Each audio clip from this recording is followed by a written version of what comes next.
Avec Pascal CV. Boulevard 102.1. C'est rock'n'roll en studio. Pour vrai, s'il y a une journée où vous devez venir dans leur CV sur le twitch.tv/BLVD/FM, c'est là. Ça grouille pas à peu près. Mon tech est à côté de moi. Il essaye de régler tout ce qu'on a eu comme problème en début d'émission. Il m'a demandé une autre toune. J'ai refusé. J'ai refusé parce qu'on a trop des bons invités aujourd'hui. OK, bye. Merci, là. Tu reviens quand tu veux. Je suis pas déstabilisée du tout. C'est vrai. C'est même pas sarcastique. J'ai l'impression qu'on est habitué de se faire parler dans l'oreille à la radio, de gérer un téléphone, de gérer Marceau en même temps, une converse, ainsi, un ça. Et c'est ce que j'aime le plus de mon métier, quand ça grouille, quand ça bouge, puis quand on règle des problèmes bien en ondes. Puis il y en a qui travaillent dans les problèmes à longueur de journée. Je vous parle de JS Montec, mais je vous parle d'un autre gars que j'aime particulièrement, vous le savez. C'est un gars avec qui on collaborait de façon hebdomadaire à leur CV l'an dernier. Il est au bout du fil. Il est avocat, auteur, grand voyageur. Il est tout ce que vous pensez qu'un avocat peut être. Ça veut dire partout en même temps. C'est Frédéric Bérard. Salut, Fred. Salut, Pascal. Vraiment un bonheur de te retrouver à l'émission. Branle-bas de combat ici, mais branle-bas de combat aussi pour ton début d'année, je pense. Oui. Ben, écoute, c'est très réciproque comme sentiment. Mais oui, effectivement, là, je suis revenu de voyage dimanche soir. Merci aux répercussions d'Air Canada. Oui. T'as été pris là-dedans? Ben, en fait, moi, je suis du genre à jamais prendre mon billet de retour, ce qui fait que, sauf à la dernière seconde, alors là, j'étais coincé à Tunis, et puis, fallait que je revienne en fin de semaine parce que je recommençais la télé hier à nouveau, alors j'avais comme pas trop le choix de revenir au plus tard dimanche, et là, les billets, écoute bien ça, alors, les billets de Tunis, en passant par Francfort pour aller à Montréal, c'était plus de 8 000 Francfort-Montréal, c'était 7 700 plus le billet de Tunis-Francfort. Classe économique, là. Oui, non, c'est pas être sûr. Genève-Montréal, c'était 5 000 kek. Ben, voyons donc. Et j'ai été obligé de passer par Londres au final, qui m'a coûté 3 000 plus je sais plus là. Mais c'est déjà énorme pour un retour 3 000. Ça n'a aucun bon sens. Là. OK, fait que là, c'est pour ça que tu te collabores avec nous aujourd'hui. On va te payer un gros cachet. Fait que ça va rembourser. J'allais éponger une partie de ma dette parce que tu comprends que j'ai été obligé de vendre un rein pour pouvoir revenir.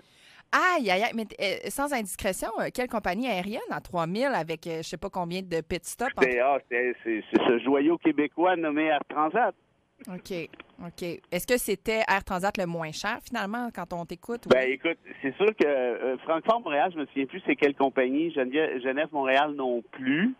C'était peut-être Transat, je m'en souviens pas.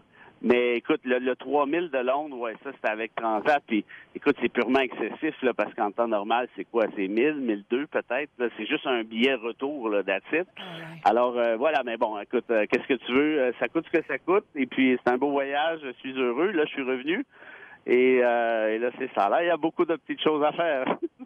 Bien, on est content de te savoir de retour. Je sais que tu es bien occupé. Tu as ouvert ton cabinet personnel là, d'avocat dans les derniers mois. Puis ça me tentait de te parler, tu le sais, depuis plusieurs semaines. Là, je t'écrivais de façon hebdomadaire. Là, quand est-ce que tu reviens?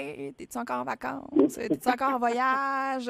On s'envoyait des citations pour surmonter le moral des fois en se disant si on a des grosses journées, ben il y a des belles citations qui existent. On était quétaine un peu à nos heures, mais Fred, je voulais qu'on jase du fait de se représenter seul en cours parce que tout le monde est à risque à un moment ou à un autre d'être justement poursuivi ou de poursuivre.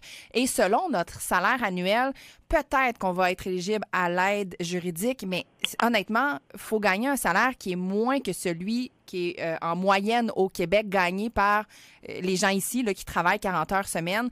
Finalement, il faut avoir un très maigre salaire pour avoir la possibilité d'être défendu avec l'aide juridique. Sinon, tu t'arranges, puis c'est très cher. Ouais.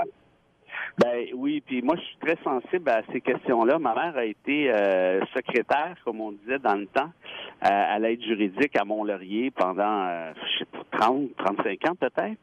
Ce qui fait que j'ai été en contact avec le milieu, j'ai été en contact avec la clientèle aussi, puis c'est très, très noble ce que fait l'aide juridique. Honnêtement, il y a des bons avocats là-dedans, Moi, j'en connais, j'ai plusieurs de mes anciens étudiants qui font ça, des gens qui ont le cœur sur la main, des gens brillants qui font du droit de la famille, du droit criminel, pas des droits toujours faciles, et c'est pas très lucratif comme tel, l'aide juridique, quoique c'est mieux que c'était.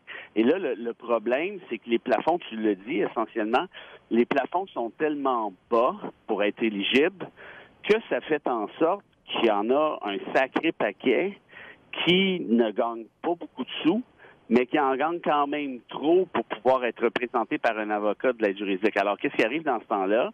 Et c'est un phénomène qui est pas récent, là, ça fait quand même plusieurs années, mais c'est un problème qui s'accentue d'année en année, ça n'importe qui va te le dire. Ça fait en sorte que ces gens-là se représentent seuls, souvent pas par choix, mais par question de moyens. Puis ça, c'est combien le salaire, Fred, approximativement, là, qui nous permet d'aller demander cette aide juridique-là? Pour l'aide juridique, écoute, comme ça, je le sais pas. Je sais qu'à l'époque, c'était quelque chose comme 15 000 $. Hey. Ils ont monté les seuils. J'aurais tendance, écoute, il y a souvent des gens qui m'écoutent qui pourraient me contredire là-dessus. Moi, j'ai 28 665 environ dans mes recherches de préparation. C'est ça que j'allais dire, okay. 25 000, ni plus ni moins. Pour une personne seule, puis pour une famille, 37 442. C'est rien, là? Non, c'est ça, c'est vraiment pas beaucoup de sous. Et tu vois, mais il y a eu quand même une majoration importante, parce que moi, je me rappelle, il y a ça peut-être 15-20 ans, c'était 15 000. Alors, essentiellement, il fallait que tu sois sur l'assistance sociale ou sur le chômage, sinon il n'y avait aucune autre solution. C'était moins que le salaire minimum à l'époque. Puis c'est quand même un droit qu'on dit à tous, en fait. Tout le monde a la légitimité et a c'est pas une chance, là, mais tout le monde se doit d'être défendu. Tout le monde a un peu cette présomption d'innocence qui est à défendre. C'est pour ça que des fois, on voit certaines personnes, on est convaincu que c'est le criminel dans l'affaire, mais il a le droit à sa défense. C'est quelque chose de constitutionnel ici. Fred, il y a même des juges, des fois, quand ils ont des individus qui se défendent eux-mêmes, qui doivent aider la personne qui se défend en cours. Et ça aussi, c'est un peu discuté parce que ça vient influencer, mais on veut pas trop aider. En même temps, on n'a pas le choix d'être un guide, un protecteur pour la personne qui se défend seule en tant que juge. C'est particulier, ça? Écoute, honnêtement, là, tu viens de le résumer de manière absolument parfaite. C'est exactement ça, l'enjeu. Le juge qui a d'un côté un avocat et de l'autre côté, donc, un justiciable qui se défend seul, ben, il est pas fou, là. Il sait bien que la partie qui a l'avocat part avec une sacrée longueur d'avance, de toute évidence. Pourquoi? Ben, parce que l'avocat, il connaît le droit. Il est là pour ça. Ce qui n'est pas nécessairement le cas du citoyen. Il y en a qui s'y connaissent quand même en droit, mais habituellement beaucoup moins que l'avocat. Donc, il y a déjà une disparité entre les parties. Donc, le juge veut essayer de donner un coup de main à la partie qui est défavorisée, mais de l'autre côté, c'est pas son job. Son job, lui, c'est d'être juge. Il va avoir une décision à rendre. D'être impartial. Basée sur la preuve. C'est oui, basée sur le droit. Donc, il essaie, ni plus ni moins, de donner un petit coup de main, mais c'est ultra méga délicat. Tout ça, c'est sensible, parce que l'avocat de l'autre côté va dire, ouais, mais là, c'est parce que c'est beau essayer d'aider l'autre partie, mais en même temps, vous êtes un juge, vous n'êtes pas un avocat. Donc, et je te dirais que pour connaître plusieurs juges, c'est ce qu'ils trouvent le plus difficile dans leur job. Là, je te parle des juges de première instance, là, parce que les juges d'appel n'ont pas les citoyens ne plaident pas devant eux, là, comme tels, ne témoignent pas. Mais en première instance, t'es pogné pour gérer ça. Et puis, tu sais, je veux dire, quand on fait du droit, habituellement, c'est qu'on a un sens de la justice. Et là, on le voit bien que ce sens de la justice-là est heurté. L'autre affaire aussi, c'est que quand tu as des citoyens qui se défendent seuls, ben parfois, tu arrives dans un espèce de, comment je te dirais ça, un espèce de bordel, employons le bon terme, parce qu'il y en a qui vont pas bien, il y en a qui disent n'importe quoi. Regarde le procès de l'assassin de la jeune fille à Montréal, comment elle s'appelait, Romane... j'oublie son nom de famille. Écoute, le gars, l'assassin en question, on l'a vu la vidéo là, où il assassine son ex-conjointe, la Romane, mais à coups de couteau, là, si je me trompe pas, là, une affaire de fou, là, en pleine rue. Là. Une torture, là, oui. Oui, non, écoute, une affaire de fou. Et pendant plusieurs jours, le procès s'est étiré, évidemment, il s'est mis à délirer, dire des conneries, disant que c'est pas lui qui l'a tué, mais son double, il fallait la tuer pour sauver l'humanité. En tout cas, je me souviens plus trop, là, mais des niaiseries du genre, une après l'autre. Ouais. Et la famille de la victime, la pauvre famille de la victime qui est dans la salle, entend toutes ces âneries-là, puis pas pendant 10 minutes, là, pendant le genre un temps incalculable. Des heures de la part du présumé tueur de leur propre fille, entre autres le père, c'est pour ça qu'ils vont dans les médias. Ah non, c'est sûr, écoute, moi, j'ai pas le droit de dire ça, mais si j'avais été à la place du père, moi, c'est sûr, je l'ai tout fait sur place, ce gars-là. Là, c'est épouvantable ce qu'il a dit sur sa fille, là. Épouvantable. Mais le juge, il est coincé. Parce que, tu l'as dit, hein, il y a une présomption d'innocence qui s'applique. Tu as le droit de présenter une défense. Alors, pour le juge, évidemment, il y a une certaine marge de manœuvre. Tu peux dire à l'accusé, OK, bon, regarde, là, ça va, là, on a compris, on abrège. Mais tu peux pas le faire trop non plus parce que sinon, ça affecte son droit de se défendre. Alors que si cette personne-là, si l'accusé avait eu un avocat, une avocate, le juge aurait dit à l'avocate, écoutez, maître, là, c'est parce que ça suffit, là. Là, vous allez parler à votre client, là, parce que là, c'est en train de pérer cette histoire-là. Mais comme l'accusé n'est pas défendu par avocate, et là, c'est parce que c'est comme... Faut le laisser aller, mais il faut l'encadrer. Puis ça, c'est beaucoup d'argent pour le système aussi. C'est là où peut-être ma dernière question sur le sujet, parce qu'après ça, on va parler de Gilbert Rozon, qui est revenu en cours hier. Mais c'est aussi beaucoup d'argent pour le système. Ça ralentit le système qui est déjà embourbé. Le fait de se représenter seul, c'est un droit que les individus ont. Mais tout de même, je veux dire, ça coûte très, très cher. Est-ce qu'il n'y aurait pas une autre solution à apporter? As-tu l'impression qu'on est au summum de la solution actuellement en faisant en sorte que ces gens-là qui n'ont pas nécessairement le salaire pour avoir l'aide juridique ou la possibilité d'engager un avocat qui coûte très, très cher d'un autre côté, se représentent seuls? On n'est pas au summum. La solution, je peux pas croire. Ça, c'est vraiment une belle question que tu poses là. Puis, je sais pas si je peux avoir la réponse là, parce que ça prendrait un calcul que je suis pas en mesure de faire en ondes comme ça sur le fly. Mais ni toi ni moi, oui. Essentiellement, le fait que des gens le fait que plusieurs justiciables, en fait que de plus en plus de justiciables soient incapables de se constituer un avocat, moi je serais prêt à parier comme ça là, pour le plaisir pratiquement que ceci coûte plus cher au système que si on haussait les seuils puis on garantissait un droit à l'avocat à un plus grand nombre de personnes. C'est ma prétention. Oui, c'est vraiment ma prétention. Puis justement parce que ça ralentit, justement parce que ça... Il y a aussi tous les déboires peut-être de genre service psychologique pour la famille qui a vu, quand ils sont accusés, peut-être un assassin, quelqu'un qui a fait du mal directement ou autre, se défendre et donc avoir des épisodes de diarrhée verbale devant eux, c'est super émotif. Mais au-delà de ça, si on revient à l'essence du droit, qui est un petit peu moins émotif, c'est très cher. C'est très cher, ça ralentit. Oui. Et oublie pas aussi, on parle de témoignages à procès, tu as raison. Mais il y a autre chose aussi, c'est qu'un procès, ça se prépare, ça se fait pas en 2 minutes. Fait que là, ça prend des requêtes, souvent, pour toutes sortes d'affaires. Ça prend des mémoires, ça prend des défenses. En tout cas, bref, il y a un paquet de procédures. Est-ce que le citoyen est en mesure de se défendre adéquatement? La plupart du temps, la réponse, c'est non. Alors, tout ça fait en sorte qu'on multiplie nécessairement les trucs un peu tout croche.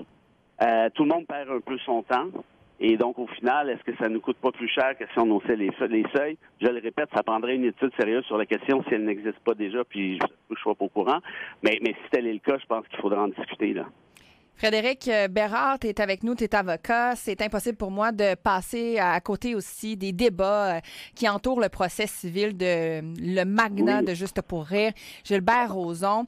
Il y a une nouvelle qui assurément m'a fait penser il y a 2 personnes à qui je peux penser dans le droit constitutionnel. Il y a 2 avocats qui en sont des fans finis. C'est mon ex puis toi. Le droit constitutionnel, c'est souvent quelque chose qui rebute les gens. Mais là, ce procès-là de Gilbert Rozon pourrait influencer la jurisprudence. Ça pourrait être porté jusqu'à la Cour suprême, notamment pour la défense pleine et entière puis l'évolution des droits des victimes. Selon Maître François-David Bernier, c'est un procès qui soulève 2 enjeux constitutionnels. Il a pris la parole dans les médias, mais moi, je veux t'entendre là-dessus parce qu'il dit la contestation de l'abolition du délai de prescription là, en matière d'agression sexuelle dans le Code civil du Québec. Ça c'est peut-être à revoir. Il y a jurisprudence peut-être à faire là-dedans. Et la validité d'un article qui exclut les mythes, les stéréotypes des procès également. Peux-tu nous résumer ça? Ben oui, écoute, la question de la prescription, c'est comment je te dirais, c'est que même en matière civile, habituellement, quand tu veux poursuivre quelqu'un, tu as 3 ans pour le faire. Oui. Sauf en diffamation, c'est 1 an. Bon, alors là, en matière d'agression sexuelle, on a aboli ce délai de prescription-là, ce qui fait qu'une victime alléguée en 1982 peut aujourd'hui encore poursuivre son agresseur au civil, lui réclamer des dommages. Donc, je parle pas du criminel, je parle du civil. Ça, c'est des changements assez modernes. On parle des 5-6 dernières années, si je me trompe pas. Oui, non, c'est tout récent. Ça, c'est même, c'est Jolin Barrette qui a fait ça, je dirais, il y a 2 ou 3 ans. Bon, Et puis moi, tu vois, dans les premiers MeToo, je le disais, ça, dans les médias québécois, puis sauf erreur, j'étais pas mal le seul. Je dis, c'est bien les dossiers aux criminels, les procès aux criminels, mais la barre est beaucoup plus élevée. Donc, ça serait une bonne idée de penser commencer poursuivre au civil parce que c'est beaucoup plus facile pour une victime. Elle n'a pas besoin de faire la preuve hors tout doute raisonnable qu'elle a été bon. Alors, ça pour dire que le délai de prescription aboli, moi, à mon sens, je pense que c'est une excellente idée. C'est sûr que la preuve est plus difficile à faire pour quelque chose qui s'est passé en 81 que pour quelque chose qui s'est passé la semaine passée. Surtout dans ce type de procès-là, on demande d'être clair, de se rappeler de tout. T'as-tu embarqué ta jambe gauche en premier ou ta jambe droite dans l'auto? Des fois, c'est particulier, là. C'est certain que la question du temps qui s'est écoulé ne favorise pas habituellement la victime, mais j'aime quand même mieux que la victime puisse prendre sa chance que de ne rien faire. On s'entend. Oui. 2, sur la question des mythes. Et ça, c'est pratiquement... c'est vraiment, à mon avis, encore pas mal plus intéressant. C'est que on sait que dans des procès aux criminels, on l'entend souvent. On l'a vu avec les procès des joueurs, des ex-joueurs de Team Canada Junior. On essaie de faire comprendre au jury ou aux juges ou aux deux, vous savez, la victime, elle couche pas mal à gauche, elle couche pas mal à droite, c'est pas quelqu'un de blablabla, là, puis je peux pas moi-même perpétuer les mythes, là, mais on les connaît. Ça serait quoi les autres mythes en question? C'est justement, est-ce que la personne a bu? Est-ce que ça peut être aussi, est-ce que la personne, donc la victime alléguée, a continué à voir son agresseur pendant plusieurs années par la suite ou pas? L'autre question, c'est pourquoi qu'elle l'a pas dénoncé tout de suite. On entend ça souvent, genre, comment ça se fait qu'elle a attendu 25 ans avant d'agir? Comment ça se fait qu'elle a continué à faire des entrevues avec cette personne-là l'année suivante et ainsi de suite? Ça, le législateur québécois a dit, ça, ce sont des mythes, ce sont des préjugés et ce n'est plus pertinent en cours. En d'autres termes, ça ne devrait pas pouvoir influencer un juge. Et là, c'est ça que Roson conteste, en disant c'est inconstitutionnel parce que vous m'empêchez de me défendre adéquatement. J'aimerais ça, moi, continuer à dire que Mme X, c'est une courailleuse. Bon, ça en dit long sur Roson, encore une fois. Ouais. C'est ça pour te dire que moi, je suis pas mal certain que cet article-là va être considéré comme étant constitutionnel. Peut-être effectivement que ça montera jusqu'en Cour suprême, c'est pas impossible, au grand contraire.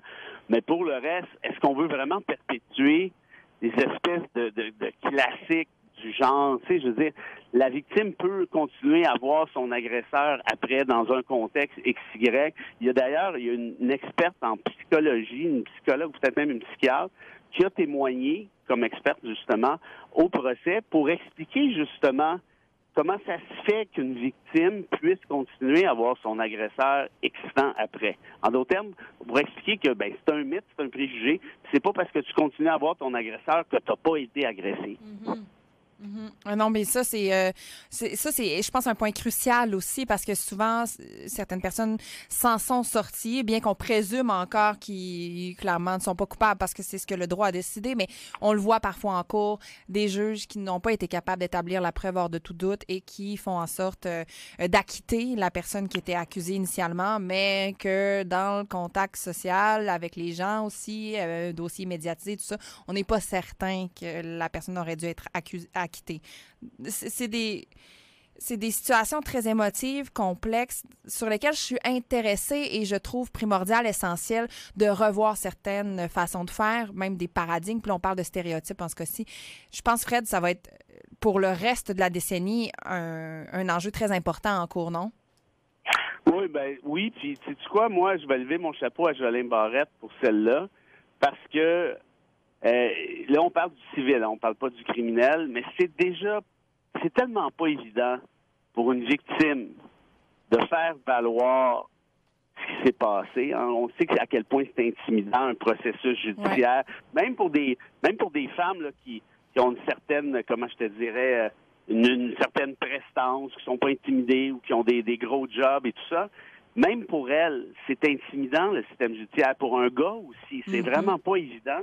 Et on sait que quand tu t'en vas, par exemple, dans un procès criminel, puis tu te fais rentrer dedans pendant X jours parce que tous les avocats de la défense font comprendre que finalement, je le répète, t'es une courailleuse, puis t'es pas crédible, puis tu mens, puis tati, puis tata.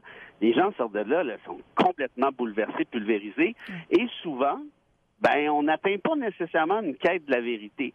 Or, ici, je pense qu'en abolissant ces préjugés-là, évidemment, c'est quand même pas facile, c'est pas une marche dans le parc, on s'entend bien, mais ça rendra l'exercice un petit peu plus productif, moins intimidant pour la victime alléguée et probablement beaucoup plus, porteur pour la cour elle-même, parce qu'on va arrêter de s'enfarger dans des espèces de préjugés insignifiants qui veulent rien dire au final. On va suivre ça, puis assurément, il ne faut pas que ça devienne non plus une constatation immédiate, d'accusé dans ce cas-ci, s'il y a des affaires avec le sexuel ou les agressions et autres, de toujours donner raison à la femme là-dedans. C'est pas une histoire, là. On n'est pas là-dedans du tout, là, en passant. Non, parce que la femme qui réclame au civil des dommages doit faire cette preuve-là. Exact, l'exercice de droit-est. Oui. Mais on en reparlera, Fred Bérard. Je sais que tu es dans le jeu, je te laisse aller. Merci beaucoup d'avoir été dans l'heure CV. Frédéric Bérard, avocat, auteur, conférencier, tout ce que vous voulez. Vous pouvez le suivre à nouveau également à la télévision, à la radio aussi, avec nous à Boulevard 102.1 et dans d'autres médias. Il est partout. Merci, Frédéric. Salut, à bientôt, madame. Salut, bonne rentrée. Dans un